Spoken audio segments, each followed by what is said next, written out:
Hello दोस्तों, एक बार फिर से स्वागत है आपका जेएनसी नर्सिंग यूट्यूब चैनल पे। अगले वीडियो में हम जो लेके आए हैं सिंपैथेटिक और पैरासिम्पैथेटिक डिफरेंस। इससे पहले जो हमने पढ़ा, हमने जाना कि ऑटोनॉमिक नर्वस सिस्टम के कितने पार्ट्स रहते हैं और उनका क्या क्या काम होता है, या हम कह सकते हैं कि इनका जो ओरिजिन जो है आउटफ्लो है। इसके अलावा हमने जो है गैंग्लियंस के बारे में पढ़ा। नेक्स्ट जो हम पढ़ने वाले हैं उनके डिफरेंस के बारे में पढ़ने वाले, इन दोनों के वर्क के बारे में पढ़ने वाले हैं। तो अगर बात करें हम सिंपैथेटिक नर्वस सिस्टम की, तो हम कह सकते हैं कि सिंपैथेटिक नर्वस सिस्टम का दूसरा नाम जो है वो दूसरा नाम कह सकते हैं फाइट एंड फ्लाइट। सिंपैथेटिक का दूसरा नाम है फाइट एंड फ्लाइट। फाइट का मींस क्या, लड़ो। फ्लाइट का मतलब उड़ जाओ। मींस क्या कि या तो आप फाइट करो और या फिर वहां से भाग जाओ। करो या मरो जो है वो कौन करता है, सिंपैथेटिक। इट मींस क्या कि हमें स्ट्रेसफुल कंडीशंस में जो सामना करने में जो सहायता करता है वो कौन करता है, sympathetic nervous system, fight and flight. वहीं अगर दूसरा नाम की बात करें पैरासिम्पैथेटिक, तो उसको हम कह सकते हैं रेस्ट एंड डाइजेस्ट। इसमें जो वर्क जो होता है जनरली हम कह सकते हैं ईट, ड्रिंक, खाओ, पियो और मौज करो। रेस्ट, खाओ पियो मौज करो। रेस्ट एंड डाइजेस्ट का काम जो है दूसरा नाम जो किसका है, पैरासिम्पैथेटिक का। सिंपैथेटिक दूसरा नाम जो है वो फाइट एंड फ्लाइट है। इसके अलावा अगर हम बात करें इसके आउटफ्लो की, कि ये जो है कहां से बाहर की तरफ निकलता है, आउट बाहर जाने का फ्लो जो होता है, तो हमने कहा थोरेको में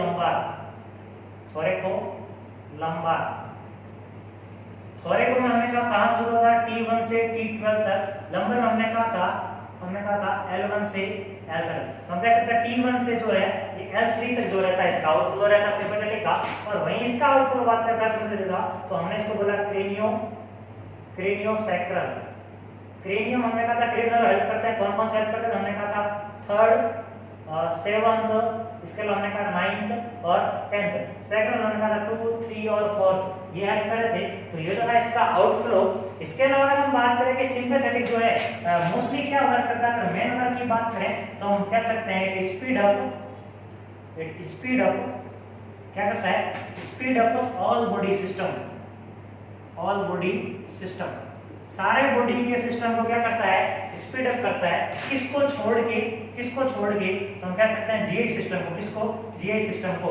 गैस्ट्रोइंटेस्टाइनल सिस्टम, या हम कह सकते हैं डाइजेस्टिव सिस्टम को। तो डाइजेस्टिव सिस्टम को ये क्या करता है, छोड़ के। तो मतलब डाइजेस्टिव सिस्टम को क्या करता है, ये डाइजेस्टिव सिस्टम को स्लो करने का काम करता है।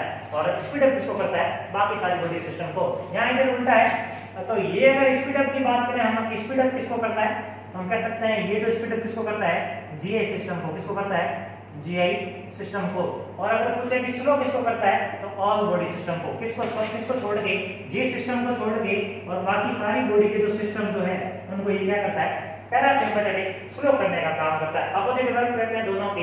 इंपॉर्टेंट बात है कि कौन स्लो करने का काम कौन करता है, तो सिंपैथेटिक सिस्टम जो है स्लो करने का काम करता है, फास्ट करने का काम कौन करता है, पैरासिम्पैथेटिक। किसको कह सकते हैं, डाइजेस्टिव सिस्टम को। ओके, इसके अलावा अगर हम बात करें, इनको एक दूसरे नाम से और जाना जाता है। ओके, तो सिंपैथेटिक हम एडिनर्जिक नाम से जानते हैं। किस नाम से, एडिनर्जिक नाम से जानते हैं। ओके, वहीं पैरासिम्पैथेटिक हम जो है कोलिनर्जिक नाम से जानते हैं। कोलिनर्जिक, एडिनर्जिक और कोलिनर्जिक ये दोनों नाम बहुत फेमस है। तो ये अपन क्वेश्चन इंपॉर्टेंट अपने बात ध्यान में रखनी है कि एडिनर्जिक किसका दूसरा नाम है, सिंपैथेटिक का, और कोलिनर्जिक किसका दूसरा नाम है, पैरासिम्पैथेटिक का। ओके, तो इसके अलावा हम एक और अपोजिट वर्ड यूज कर सकते हैं कि अगर एडिनर्जिक है तो हम कह सकते हैं कोलिनर्जिक के खिलाफ है। इट मींस हम क्या कह सकते हैं, दूसरा नाम जो है इसको क्या बोल सकते हैं, एंटी कोलिनर्जिक। इसको क्या कह सकते हैं, एंटी कोलिनर्जिक कह सकते हैं। और इसको जो है ये किसके खिलाफ है, तो एडिनर्जिक के खिलाफ है, इसलिए हम इसको क्या कह सकते हैं, उस नाम हम कह सकते हैं एंटी एडिनर्जिक। ओके, जो भी मेडिसिन आते जनरली अगर सिंपैथेटिक सिस्टम को जो अगर हमें ब्लॉक करना है तो वहां कैसी मेडिसिन देते हैं, हम कह सकते हैं एंटी कोलिनर्जिक देते हैं। और वहीं अगर हमें पैरासिम्पैथेटिक नर्वस सिस्टम को अगर ब्लॉक करना है, स्टॉप करना है, तो वहां कैसी मेडिसिन देते हैं, हम कह सकते हैं एंटी एडिनर्जिक दे सकते हैं। तो अपोजिट वर्ड यूज करते हैं। एक को क्या बोलते हैं, सिंपैथेटिक एडिनर्जिक, और पैरासिम्पैथेटिक हम क्या बोलते हैं, कोलिनर्जिक बोलने का बोलते हैं। ओके, तो ये तो थी इंपॉर्टेंट बात। इसके अलावा अगर बात करें हम इनके वर्क की, काम क्या क्या होता है, तो पर्टिकुलर ऑर्गन वाइज किसका क्या काम रहता है, अगर उसके अकॉर्डिंग हम बात करें तो सबसे पहले स्टार्टिंग करते हैं हम आई से। और अगर आई की बात करें तो आई के अंदर जो मसल्स जो रहती बनती है, हमने कहा था सेकंड लेयर कोरोइड से सीलियरी बॉडी बनती है, सीलियरी बॉडी से जो है हमने कहा सीलियरी बॉडी में सीलियरी मसल्स प्रोटेक्ट रहती है, और इसके अलावा जो है आइरिस मसल्स होती है। तो सबसे पहले अगर हम बात करें आई की, और अगर तीसरी बात करें आई की, तो आई के अंदर हम कह सकते हैं कि जो आइरिस जो होती है, आई के अंदर जो आइरिस मसल जो रहती है, जो प्यूपिल बनाने का काम करती है। ओके, तो आइरिस क्या होगी, तो यहाँ सिंपैथेटिक से हमें याद रखना है कौन आया, शेर आया, कौन आया। ओके, सपोज अगर शेर आया तो कैसी कंडीशन होगी, सिंपैथेटिक से हमें याद रखना है कि शेर आया। ओके, तो बात करते हैं आइरिस की, तो आइरिस मसल्स को क्या करता है ये सिंपैथेटिक, तो आइरिस मसल्स को क्या करेगा, हम कह सकते हैं कि डायलेट करने का काम करेगा। क्या करेगा, आइरिस को डायलेट करने का काम करेगा, और आइरिस मसल्स को अगर ये रिलैक्स करेगा तो क्या होगा, प्यूपिल डायलेट होगी। क्या होगी, प्यूपिल, आइरिस मसल जो है, आइरिस मसल जो है उसको ये क्या करेगा, उसको हम कह सकते हैं उसको क्या करेगा, रिलैक्स करेगा।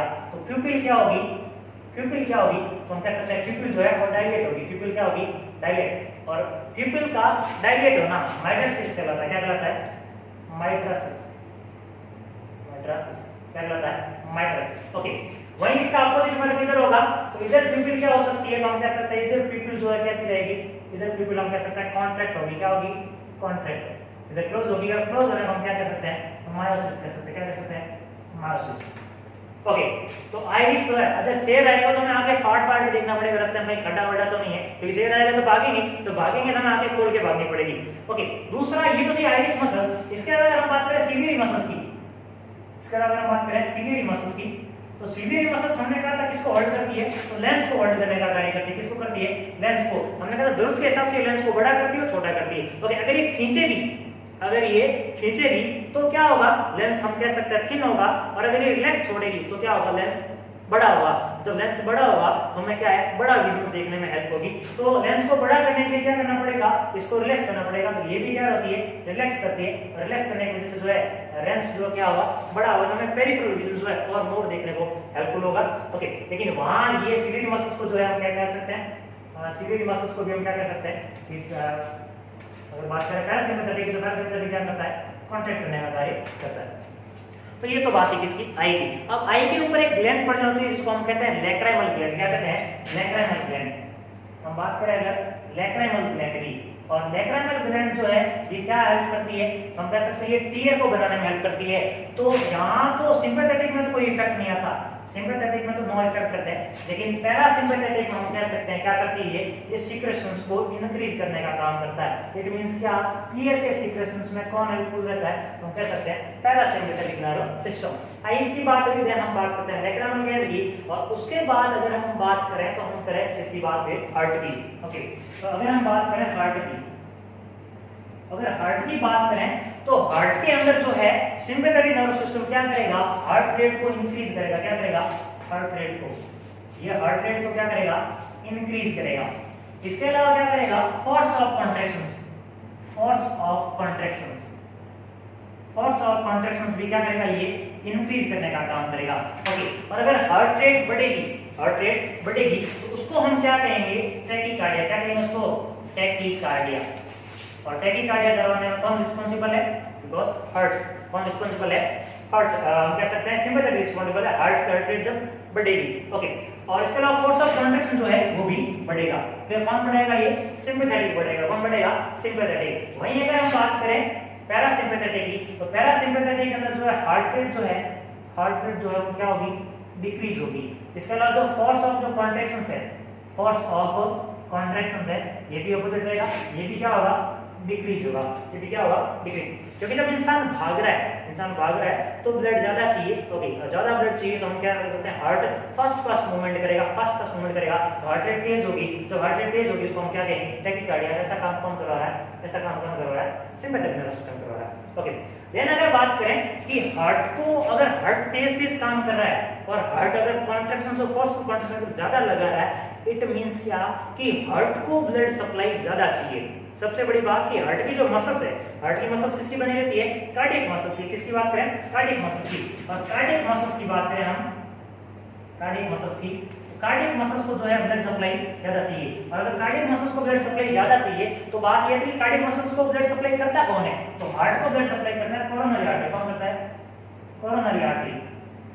और कोरोनरी आर्टरी की बात करें अगर कि कोरोनरी आर्टरी में क्या चीजें देखने को मिलेगा, तो कोरोनरी आर्टरी में हम कह सकते हैं वेसो डायलेशंस देखने को मिलेगा। क्या मिलेगा? वेसो डायलेशंस, वेसो डायलेशंस। यहाँ क्या चाहिए? ब्लड हमें ज्यादा चाहिए। क्यों? क्योंकि हार्ट कार्डियक मसल्स वर्क कर रही है। वर्क कैसे कर रही है? हार्ट रेट जो है फास्ट फास्ट हो रहा है, और जब फास्ट फास्ट हो रही है तो हम कह सकते हैं कि हार्ट रेट को जो हार्ट रेट फास्ट फास्ट क्यों हुई, इसके रीजन में अगर बात करें तो सिंपैथेटिक जो नर्व सिस्टम जो होता है, हम सिंपैथेटिक नर्व सिस्टम जो किसको इफेक्ट करता है, हम कह सकते हैं ऐसे नोड को इफेक्ट करता है। और जब ऐसे नोड इफेक्ट होगा, ऐसे नोड हम क्या कह सकते हैं, हम कह सकते हैं पेसमेकर को इफेक्ट करता है। किसको इफेक्ट करता है? पेसमेकर को। और जब पेसमेकर इफेक्ट होंगे तो क्या होंगे? ज्यादा इंपल्स जो है प्रोवाइड करेंगे, ज्यादा इंपल्स जनरेट करेंगे, तो सिंपल सी बात है हार्ट रेट बढ़ेगी, कॉन्ट्रैक्शंस भी बढ़ेगा। टैकीकार्डिया को लिया, और जब हार्ट रेट जो है क्या कह सकते हैं, हार्ट रेट जब ज्यादा होगी तो कार्डियक मसल ज्यादा वर्क करेगी। जब कार्डियक मसल ज्यादा वर्क करेगी तो उसको ज्यादा ऑक्सीजन चाहिए। ज्यादा ऑक्सीजन चाहिए मतलब ऑक्सीजन किसमें होगी? ब्लड में। तो ज्यादा ब्लड चाहिए। ओके, ज्यादा ब्लड चाहिए तो हार्ट की मसल्स को, कार्डियक मसल्स को ब्लड सप्लाई कौन करता है? तो कोरोनरी आर्टरी करती है। कोरोनरी आर्टरी में क्या देखने को मिलेगा? वेसो डायलेशंस। ये ऐसा किसमें होता है? सिंपैथेटिक में। पैरासिम्पैथेटिक में क्या होगा कि हार्ट को वापस नॉर्मल लाना है तो क्या करना पड़ेगा? यहाँ वेसो कॉन्स्ट्रिक्शन। क्या करना पड़ेगा? वेसो कॉन्स्ट्रिक्शन। ये क्या करेगा? वेसो कॉन्स्ट्रिक्शन का काम करेगा कौन? पैरासिम्पैथेटिक। तो ये तो बात है किसकी? कोरोनरी आर्टरी की। लेकिन अगर बात करूं कि पेरिफेरल आर्टरी की, जो पेरिफेरल जो आर्टरी रहती है, पेरिफेरल आर्टरी, हमारे जो बाकी बॉडी के शरीर में जो आर्टरीज रहती है उनमें क्या होगा? तो वो आर्टरीज क्या होगी? हम कह सकते हैं उन सारी आर्टरीज में क्या होगा? तो हम कह सकते हैं उन आर्टरीज जो होगा वेसो कॉन्स्ट्रिक्शन होगा। क्या होगा? वेसो कॉन्स्ट्रिक्शन। उसमें क्या होगा? वेसो कॉन्स्ट्रिक्शन। क्यों? बिकॉज क्यों होगा? हम कह सकते हैं क्योंकि बाकी अगर बॉडी की मसल्स में जो है अगर वेसो कॉन्स्ट्रिक्शन रहेगा, उसमें अगर ब्लड कम जाएगा बाकी जगह, तो हमारे जो वाइटल ऑर्गन है उनको ब्लड सप्लाई ज्यादा हो पाएगी। लाइक ब्रेन है, हार्ट है, इनको ज्यादा ब्लड सप्लाई चाहिए। क्योंकि भागते हुए या सिंपैथेटिक जब सिस्टम एक्टिवेट रहता है, जब या फाइट एंड फ्लाइट वाली सिचुएशन जब हम रहते हैं, तो हमें क्या होगा? इन वाइटल ऑर्गन को ज्यादा एक्टिवेट रखना पड़ता है। तो वेसो कॉन्स्ट्रिक्शन होगा पेरिफेरल आर्टरीज में, ताकि क्या मिल सके? ताकि क्या मिल सके? ज्यादा ब्लड मिल सके। और किसको ज्यादा मिल सके? वाइटल ऑर्गन को, लाइक हार्ट, ब्रेन, और हम कह सकते हैं हार्ट, ब्रेन। इसके अलावा स्केलेटल मसल्स को भी ज्यादा ब्लड चाहिए, क्योंकि वो भी ज्यादा जब भागते तो वो ज्यादा वर्क करती है। ओके, स्केलेटल मसल्स को भी ज्यादा ब्लड चाहिए, हार्ट को, ब्रेन को। ओके, वहीं अगर बात करें पेरिफेरल नर्व सिस्टम है, तो पेरिफेरल नर्व सिस्टम में जो है, पेरिफेरल नर्व सिस्टम जो है वो ज्यादा कोई इफेक्ट नहीं रहता, ब्लड वेसल्स अपने नॉर्मल कंडीशंस में आ जाती है, नो इफेक्ट की बात करें। ओके, देन अगर बात करें पेरिफेरल आर्टरी का, इसके अलावा अगर बात करें स्केलेटल मसल्स की, अगर हम बात करें स्केलेटल मसल्स की, स्केलेटल मसल्स की अगर हम बात करें तो हम कह सकते हैं स्केलेटल मसल्स में सिंपैथेटिक नर्व सिस्टम, जब इंसान भाग रहा है तब क्या होगा? स्केलेटल मसल ज्यादा वर्क करेगी, और जब वर्क ज्यादा करेगी स्केलेटल मसल, तो स्केलेटल मसल्स में क्या चाहिए? उसको ज्यादा O2 चाहिए, मतलब ज्यादा ऑक्सीजन चाहिए। सिंपल सी बात है, वहां क्या चाहिए? हमें ज्यादा ब्लड चाहिएगा। इसलिए यहाँ भी हमें क्या देखने को मिलेगा? यहाँ हमें देखने को मिलेगा वेसो डायलेशंस। क्या देखने को मिलेगा? वेसो डायलेशंस। ओके, और आगे अगर हम बात करें यहाँ क्या देखने को मिलेगा हमें? वेसो कॉन्स्ट्रिक्शन। क्या देखने को मिलेगा? वेसो कॉन्स्ट्रिक्शन, वेसो कॉन्स्ट्रिक्शंस। ओके, इसके अलावा इसके अगर बात करें हम बात करते हैं ट्रैकिया एंड ब्रोंकाई, इसकी बात करते हैं ट्रैकिया एंड ब्रोंकाई। ओके, तो हम कह सकते हैं सिंपल से रेस्पिरेटरी ऑर्गन की बात करें तो ट्रैकिया फर्दर जो डिवाइड होता है किसमें? ब्रोंकाई में, राइट ब्रोंकाई, लेफ्ट ब्रोंकाई। जहां डिवीजन होता है उसको हम क्या कहते हैं? जंक्शंस को कैरेला कहते हैं। ओके, तो अगर इनकी बात करें तो सिंपल सी बात है कि जब इंसान ज्यादा वर्क कर रहा है, जब हार्ट ज्यादा वर्क कर रहा है, जब इंसान स्ट्रेसफुल कंडीशन में ज्यादा भाग रहा है, जब वो ऑक्सीजन ज्यादा चाहिए, तो सिंपल सी बात है वहां कार्बन डाइऑक्साइड भी ज्यादा बनेगी, ऑक्सीजन भी ज्यादा बनेगी। ऑक्सीजन ज्यादा चाहिए, कार्बन डाइऑक्साइड ज्यादा बन रही है, तो कार्बन डाइऑक्साइड को बाहर निकालने के लिए और ज्यादा ऑक्सीजन को अंदर लेने के लिए नॉर्मली जो ट्रैकिया उतना नहीं, हमें उनसे बड़ा चाहिए। इट मींस क्या कि यहाँ हमें क्या देखने मिलेगा? तो यहाँ हमें क्या देखने मिलेगा? ब्रोंको डायलेशंस। क्या देखने मिलेगा? ब्रोंको डायलेशंस। हमें यानी ब्रोंकाई को क्या करना पड़ेगा? और बड़ा करना पड़ेगा, ताकि मोर ऑक्सीजन अंदर आ सके। रेस्पिरेशन जो है हमें ज्यादा रेस्पिरेशन करना होगा वहां पे, क्योंकि हमें O2 ज्यादा चाहिए। O2 कहां से आएगी? बाहर से, एनवायरनमेंट से। तो यहाँ क्या होगा? ब्रोंको डायलेशंस। और यहाँ हम कह सकते हैं क्या मिलेगा हमें? तो हम कह सकते हैं ब्रोंकियो कॉन्स्ट्रिक्शंस। क्या मिलेगा यहाँ क्या देखने मिल सकता है? ब्रोंकियो कॉन्स्ट्रिक्शन। ओके, तो ब्रोंकियो डायलेशंस होगा, ज्यादा ऑक्सीजन जाएगी, ज्यादा सांस लेंगे, तो क्या होगा? हम कह सकते हैं यहाँ पे क्या बढ़ेगी? हमारी रेस्पिरेटरी रेट बढ़ेगी। क्या बढ़ेगी? रेस्पिरेटरी रेट जो है वो बढ़ेगी, रेस्पिरेटरी रेट। और रेस्पिरेटरी जब बढ़ती है तो उसको हम क्या कहेंगे? क्या कहेंगे टैकी, और वर्ड इंडिकेट करते हैं पीनिया से, पीनिया से रेस्पिरेशन इंडिकेट करते हैं। तो यहाँ हमें क्या देखने मिलेगा टैकीपीनिया, ओके। और वहीं हमें ब्रोंकोकंस्ट्रिक्शन में क्या देखने मिलेगा, तो हम कह सकते हैं यहाँ हमें देखने मिलेगा bradypnea, pnea word related to respiration, और कार्डिया वर्ड रिलेटेड टू हम कह सकते हैं heart rate, cardia word related to heart rate, pnea word related to respiration. तो यहाँ हमें क्या देखने मिलेगा टैकीपीनिया, या हम कह सकते हैं ब्रोंकोकंस्ट्रिक्शन जो किसमें होगा पैरासिम्पैथेटिक, वहाँ हमें क्या देखने मिलेगा ब्रेडीपीनिया, ओके। तो ये तो बात है किसकी ट्रेकिया और ब्रोंकाई की। ट्रेकिया और ब्रोंकाई के अलावा अगर हम बात करें,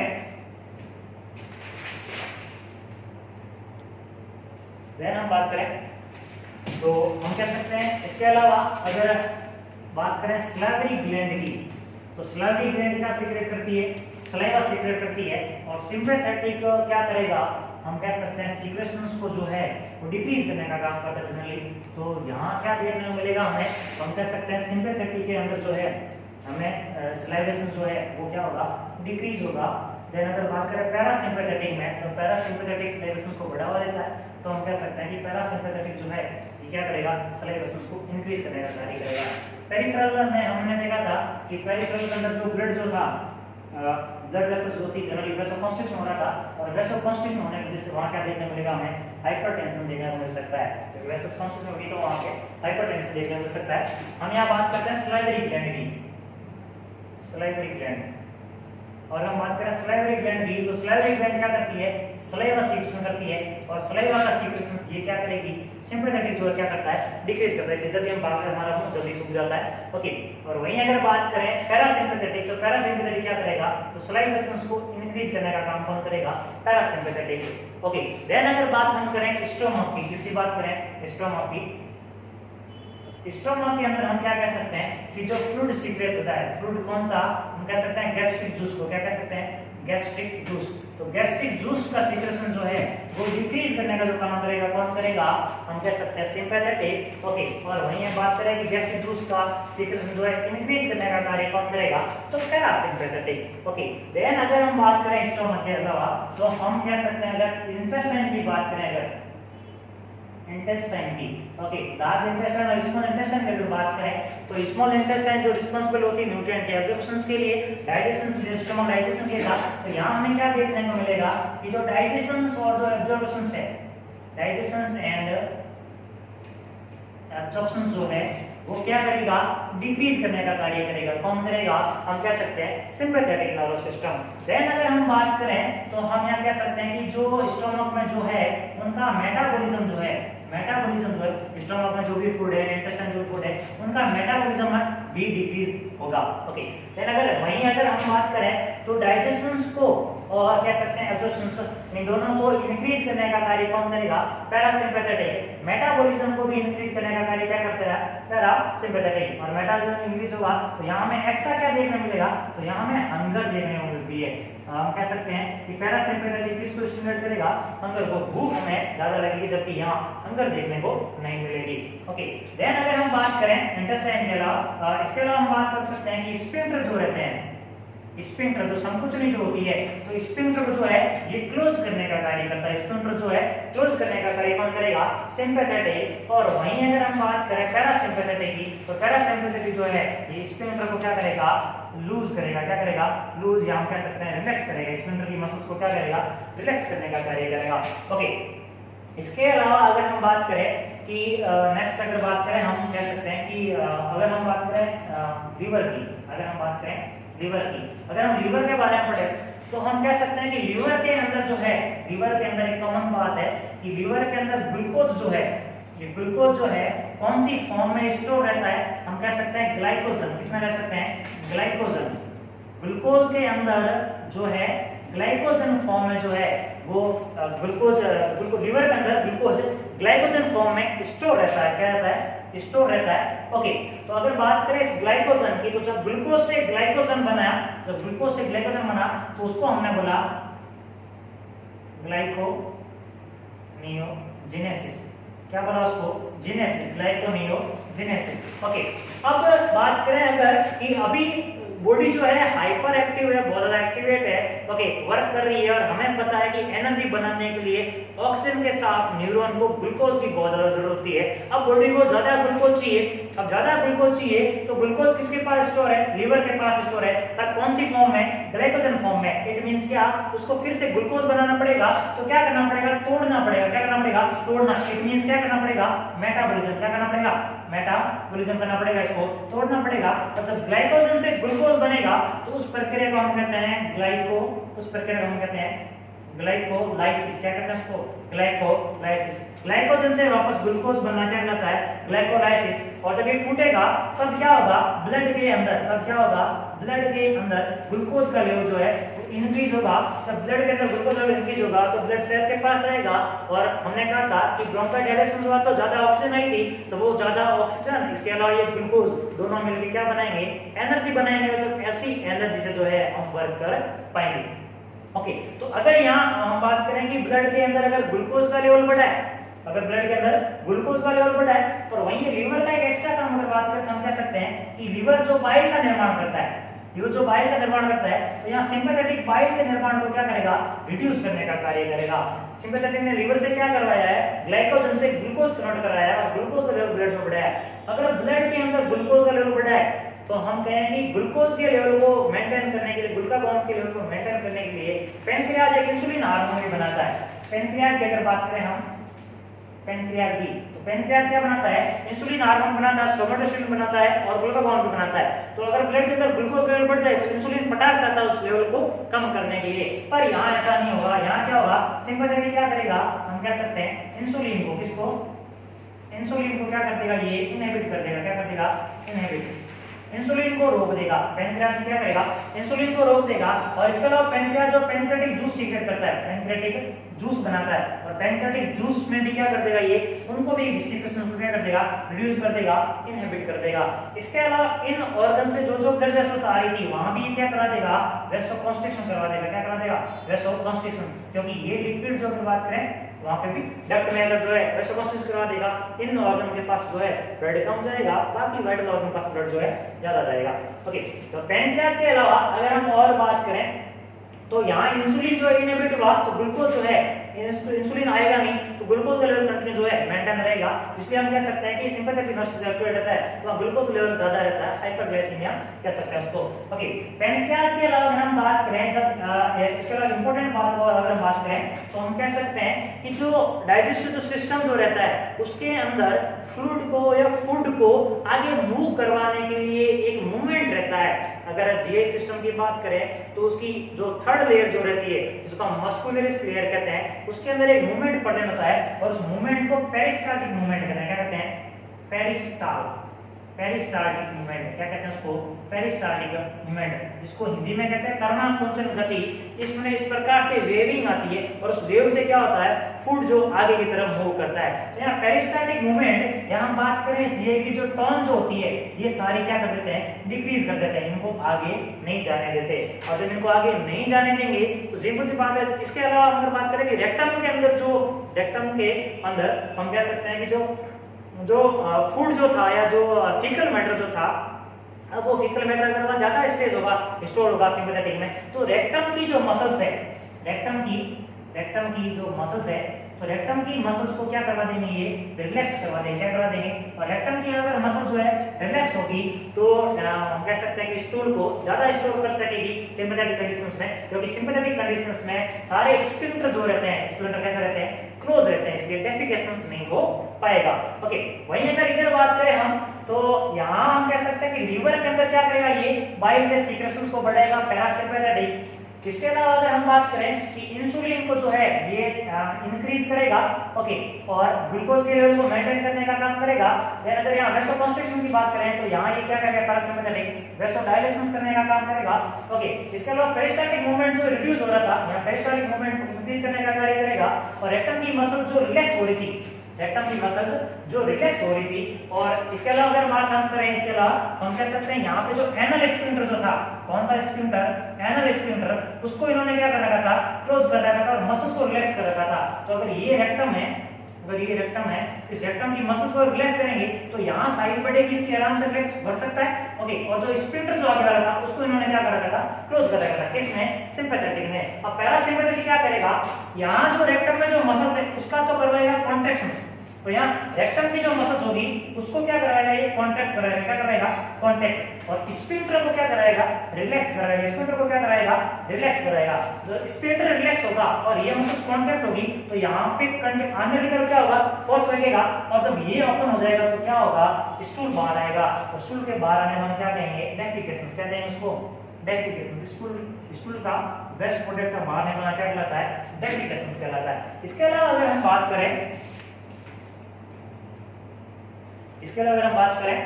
पेनक्रियाज के बाद हम बात कर सकते हैं स्प्लीन की, और अगर स्प्लीन के बारे में बात करें तो हम कह सकते हैं स्प्लीन का हमारा वर्क क्या रहता है बॉडी में, तो स्प्लीन हमारी बॉडी के अंदर ब्लड को स्टोर करने का कार्य करती है, इसको पिया नाम से जानते हैं। स्प्लीन हमारी बॉडी में ब्लड को स्टोर करने का कार्य करती है, और ऐसी कंडीशन में, सिंपैथेटिक की कंडीशंस में हमारे वाइटल ऑर्गन को हम मानते हैं कि ज्यादा से ज्यादा ब्लड चाहिए होता है, इसीलिए हमने कहा था कि पेरिफेरल जो ब्लड सप्लाई होती है, जो पेरिफेरल जो आर्टरी रहती है, उसमें सिंपैथेटिक नर्वस सिस्टम ने क्या करवा दिया था, वैसोकंस्ट्रिक्शन करवा दिया था।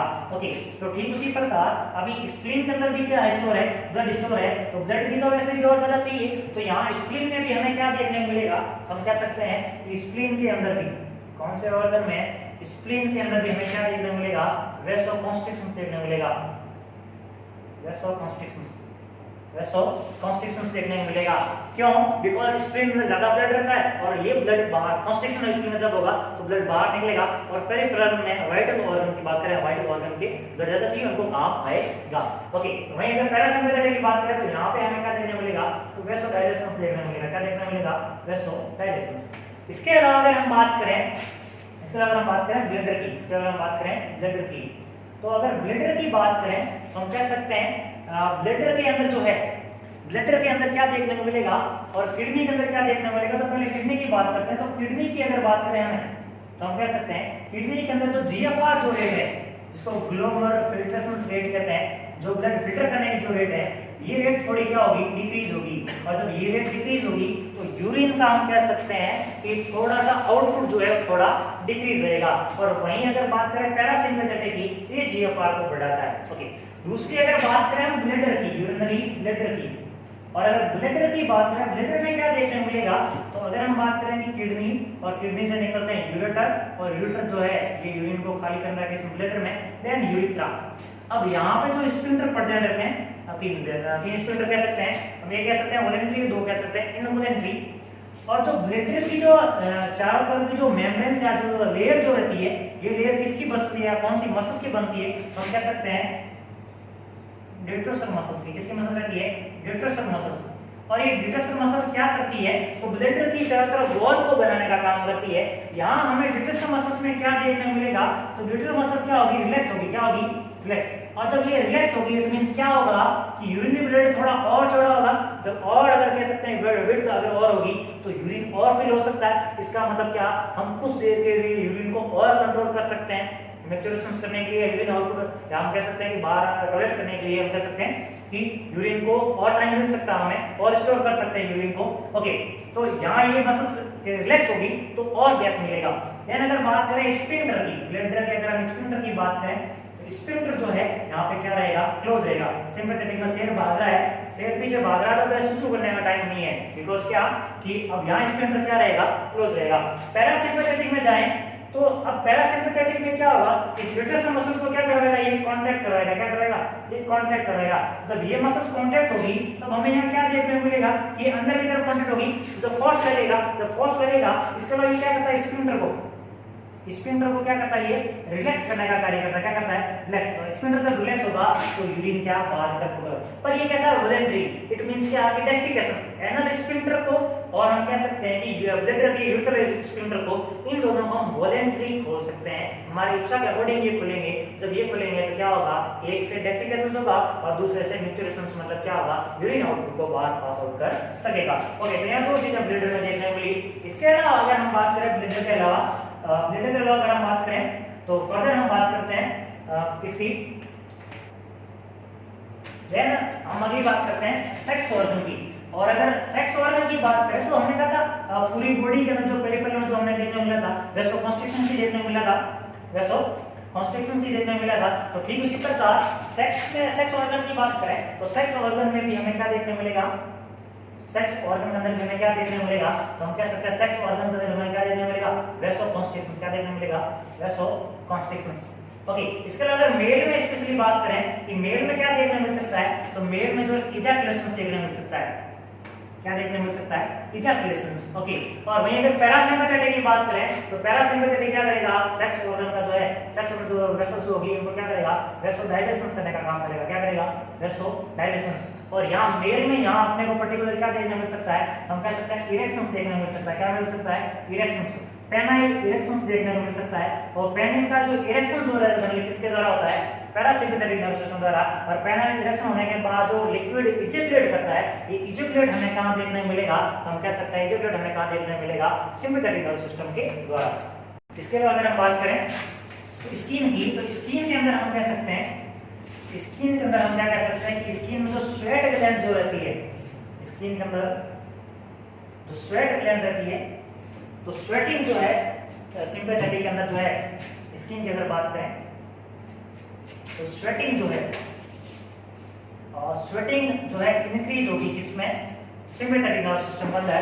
ओके, और इसके अलावा अगर हम और बात करें इंक्रीज स्वेटिंग को हम क्या कहते हैं, तो हम एक टर्म में कहते हैं डाइफोरेसिस। क्या कहते हैं इसको, डाइफोरेसिस। डाइफोरेसिस वर्ड का मीनिंग क्या होता है, इंक्रीज स्वेटिंग। और ये हमें किसके इफेक्ट को देखने मिलेगी, सिंपैथेटिक को। और वहीं अगर हम बात करें पैरासिम्पैथेटिक की, तो पैरासिम्पैथेटिक इसका जो है नो इफेक्ट रहता है। ओके, इसके अलावा अगर बात करें कि जब सिंपैथेटिक नर्वस सिस्टम एक्टिवेट जब रहता है, तो हम अगर बात करें स्किन के ऊपर जो हेयर जो रहते हैं, ये हेयर जो है हम कह सकते हैं रोंगटे खड़े होना उसको कह सकते हैं। तो यहाँ हमें पिलो इरेक्शंस देखने को मिलता है। क्या देखने को मिलेगा, पिलो इरेक्शंस। Pillow erections. और पिलो इरेक्शंस को इस रिफ्लेक्स को हम कह सकते हैं गूज रिफ्लेक्स। क्या कहते हैं इसको, गूज रिफ्लेक्स कहते हैं। क्या कहते हैं इसको, गूज रिफ्लेक्स। हेयर के अंदर एक सेल्स रहती है, हेयर के अंदर जो है एक मसल्स रहती है जिसको इरेक्टर मसल्स कहते हैं। और ये इरेक्टर मसल्स जो है हेयर के अंदर हम कह सकते हैं इरेक्टर मसल्स रहती है। कैसी मसल्स, इरेक्टर मसल्स। और इरेक्टर मसल्स जो है ये क्या हो जाती है, कांटेक्ट। क्या हो जाती है, कांटेक्ट। और जब ये कांटेक्ट होती है तो हेयर कैसे हो जाते हैं, खड़े। इसके हम कह सकते हैं कि रोंगटे खड़े हो जाना। ओके, ये किस में देखने मिलता है, हम कह सकते हैं सिंपैथेटिक इफेक्ट में देखने मिलता है। क्या कहते हैं इसको, पिलो इरेक्शंस। रिफ्लेक्स की बात करते हैं हम कह सकते हैं गूज रिफ्लेक्स। हेयर के ऐसा क्यों होता है, क्योंकि हेयर के अंदर इरेक्टर मसल्स होती है, और इरेक्टर मसल्स जब कांटेक्ट होती है तो हेयर हम कह सकते हैं रोंगटे का खड़ा हो जाना। ओके, इसके अलावा अगर हम बात करें कि यहाँ अगर पेरिफेरी की बात करें, स्किन के अंदर जो ब्लड वेसल्स जो होती है, स्किन के अंदर जो ब्लड वेसल्स जो रहती है, तो ब्लड वेसल्स की अगर हम बात करें तो यहाँ हमें वैसोकॉन्स्ट्रिक्शन देखने को मिलता है। वैसोकॉन्स्ट्रिक्शंस। और अगर हम बात करें वैसोकॉन्स्ट्रिक्शंस की, तो ये वैसोकॉन्स्ट्रिक्शन यहाँ स्किन में क्या हेल्प करता है, अगर स्किन के अंदर वैसोकॉन्स्ट्रिक्शन होगा। दूसरा हमने यहाँ देखा कि सिंपैथेटिक के अंदर जो हीट का प्रोडक्शन ज्यादा हुआ है, जब यहाँ कह सकते हैं हीट जो प्रोडक्शन हुआ है, या हीट प्रोडक्शन जो है हीट लॉस नहीं हो, तो इस लॉस से प्रिवेंट करने के लिए क्या करना पड़ेगा, यहाँ स्किन के अंदर जो है वैसोकॉन्स्ट्रिक्शन होगा। क्योंकि स्वेटिंग तो हो रखी है, स्वेटिंग हो रखी है स्किन पे, और अगर वैसोडाइलेशन होगा तो स्किन के पास क्या जाएगा, ज्यादा ब्लड जाएगा। जब ज्यादा ब्लड जाएगा तो वो हीट जो होगी, वो हीट कहां से टकराएगी, स्किन से। और इसके अलावा ऊपर जो स्वेटिंग है उसके साथ वेपर बन के, जैसे मैंने पहले लेक्चर में बताया था, वेपर बन के और क्या हो जाएगी, हीट का लॉस हो जाएगा। किसका लॉस हो जाएगा, हीट का लॉस। तो अगर हीट के लॉस से बचाना है, इट मींस क्या कि कम से कम ब्लड कहां पहुंचे, स्किन के पास पहुंचे, पेरिफेरल पे कम पहुंचे। और जब कम पहुंचेगा तो ब्लड के अंदर जो हीट है वो कहां नहीं पहुंच पाएगी, स्किन के पास नहीं पहुंच पाएगी। जब वहां नहीं पहुंच पाएगी तो स्वेटिंग के कांटेक्ट में आके वेपर नहीं बन पाएगी और हीट का लॉस नहीं होगा। इसीलिए यहाँ पे क्या देखने मिलता है, हमें वैसोकॉन्स्ट्रिक्शन देखने मिलता है। और वैसोकॉन्स्ट्रिक्शन किससे प्रिवेंट करने में हेल्प करता है, हम कह सकते हैं वैसोकॉन्स्ट्रिक्शन किसमें हेल्प करता है, हीट लॉस से। किससे प्रिवेंट करता है, हीट लॉस से प्रिवेंट करने में हेल्प करता है। इसके अलावा अगर हम बात करें एक और ग्लैंड से जिसको हम कहते हैं एड्रिनलिन ग्लैंड। क्या कहते हैं, एड्रिनलिन ग्लैंड। और एड्रिनलिन ग्लैंड की अगर बात करें जिसको सुप्रारेनल ग्लैंड के नाम से ज्यादा जाना जाता है, किडनी के जस्ट ऊपर सिचुएटेड रहती है। और एड्रिनलिन ग्लैंड के दो पार्ट रहते हैं, एक कॉर्टेक्स और दूसरा मेडुला। तो अगर बात करें एड्रिनल मेडुला की, एड्रिनल मेडुला दो इंपॉर्टेंट हार्मोन सीक्रेट करती है। एक को कहते हैं एड्रिनलिन, और दूसरे को हम कह सकते हैं नॉरएड्रिनलिन। इनका दूसरा नाम भी हम कह सकते हैं एपिनेफ्रिन और नॉरएपिनेफ्रिन। इसके अलावा इसको हम कह सकते हैं एपिनेफ्रिन। एपिनेफ्रिन। तो एडिनलिन का दूसरा नाम होता है एपिनेफ्रिन, नॉरएडिनलिन दूसरा नाम होता है नॉरएपिनेफ्रिन। और ये दोनों जो है, ये दोनों जो हार्मोन्स जो है, ये सिंपैथेटिक नर्वस सिस्टम को रेगुलेट करने में बहुत हेल्पफुल रहते हैं। जैसे जनरली हमने कहा सिंपैथेटिक जो देखा था, ग्लाइकोलाइसिस कर रहा था, ग्लूकोज को ग्लाइकोजन को तोड़ के ग्लूकोज बना रहा था, उसमें भी ये दोनों हेल्पफुल रहते हैं। इसके अलावा हार्ट रेट को इंक्रीज करने में भी हेल्पफुल होते हैं। तो हम कह सकते हैं कि सिंपैथेटिक जितने भी वर्क रहते हैं उनमें इंपॉर्टेंट रोल जो प्ले करते हैं वो एड्रेनलिन और नॉरएड्रेनलिन हार्मोन प्ले करते हैं। एड्रेनलिन मेडुला पे पैरासिम्पैथेटिक का जो है वो नो इफेक्ट रहता है, नो इफेक्ट। तो इस प्रकार से हमने ऑटोनॉमिक नर्वस सिस्टम कंप्लीट किया, सिंपैथेटिक और पैरासिम्पैथेटिक के बारे में। इससे पहले सोमैटिक नर्वस सिस्टम कंप्लीट कर चुके हैं। हमारा एनाटॉमी का जो क्वेश्चन है वो कंप्लीट हो चुका है। नेक्स्ट अपकमिंग वीडियो के अंदर जो है हम डायग्नोसिस के बारे में पढ़ने वाले हैं, देन फिर डिजीज पोर्शन को स्टार्ट करेंगे। Thank you so much. अगर आप लोगों को वीडियो अच्छा लगा लाइक करें, कमेंट करें, हमारे वीडियो को ज्यादा से ज्यादा शेयर करें और हमारे जेएनसी ई नर्सिंग यूट्यूब चैनल के साथ बने रहें। Thank you so much. मिलते हैं अगले लेक्चर में।